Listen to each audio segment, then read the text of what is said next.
नमस्कार, मी वैशालीज रेसिपी मराठीमध्ये तुम्हा सर्वांचे पुन्हा एकदा मनापासून स्वागत करते। आणि आज आपण पाहणार आहोत महाराष्ट्रीयन पद्धतीची कढी। कढी नेहमीचीच आहे, परंतु थोडीशी वेगळ्या पद्धतीने बनवलेली आहे, त्यामुळे कढीची चव दुप्पट वाढते। चला तर मग लगेच व्हिडिओला सुरुवात करूया। आवडल्यास लाईक, शेअर आणि सबस्क्राइब करा। तर ही अशी महाराष्ट्रीयन कढी तयार करण्यासाठी आपण इथे घेतलेला आहे एक मिक्सरचा पॉट आणि मिक्सरच्या पॉटमध्ये इथे 3 लसूण पाकळ्या आणि थोडासा आल्याचा तुकडा घालून घेतला। त्यानंतर त्यामध्ये आपण घालून घेऊ एक हिरवी मिरची। कढी नेहमीचीच आहे, परंतु अगदी थोडी वेगळ्या पद्धतीने आपण आज ही कढी बनवणार आहोत।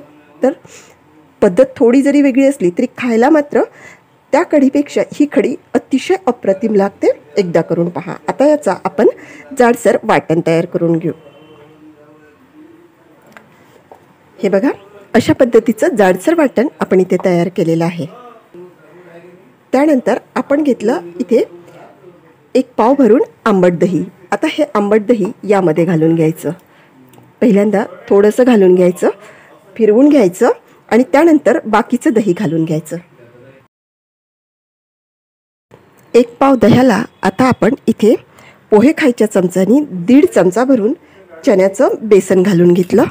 त्यानंतर बाकीचं जे दही वाचलेलं होतं ते दही सुद्धा यामध्ये घालून याला पल्स मोडवरती परत एकदा फिरवून घ्यायचं।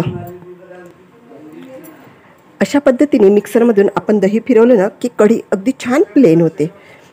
चला तर मग आता आपण कढी फोडणी घालूया। कढी फोडणी घालण्यासाठी गॅसवरती आपण एक पातेलं ठेवून घेतलं आणि त्यामध्ये आता अगदी थोडं म्हणजे पोहे खायच्या चमच्यानी 2 ते 3 चमचे भरून तेल घालून घेतलं। तेल तापलं। सर्वात अगोदर आता यामध्ये आपण घालून घेऊ कढीपत्ता। कढीपत्त्याशिवाय कढीची तर आपण कल्पनासुद्धा करू शकत नाही। कढीपत्ता काढून घेतला। लगेच आपण अर्धा चमचा मोहरी घालून घेतली, अर्धा चमचा जिरं घालून घेतलं। ज्याप्रमाणे कढीपत्त्याशिवाय कढी होत नाही त्याचप्रमाणे मेथीदाण्याशिवाय सुद्धा कढी अधुरी लागते, त्यामुळे इथे आपण अर्धा चमचा भरून मेथीदाणे घालून घेतले। फोडणीमध्ये अर्धा चमचा हिंग घालून घेतला। हे सगळं 1 मिनिट तेलावरती आपण परतवून घेतलं। आता आपल्याला गॅस मोठा करून घ्यायचा आहे, म्हणजे आपण जे दही घालणार आहोत त्या दह्याला छान फोडणी बसायला पाहिजे। सगळं छान 1 मिनिट परतला गेलेलं आहे। आता हे मिक्सरमधून फिरवून घेतलेलं दही घालून घेतलं।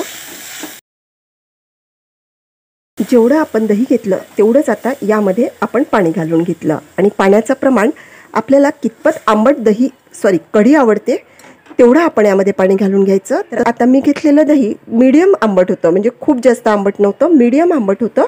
त्यामुळे जेवढं मी दही घेतलं होतं तेवढंच त्यामध्ये मी पाणी घालून घेतलं।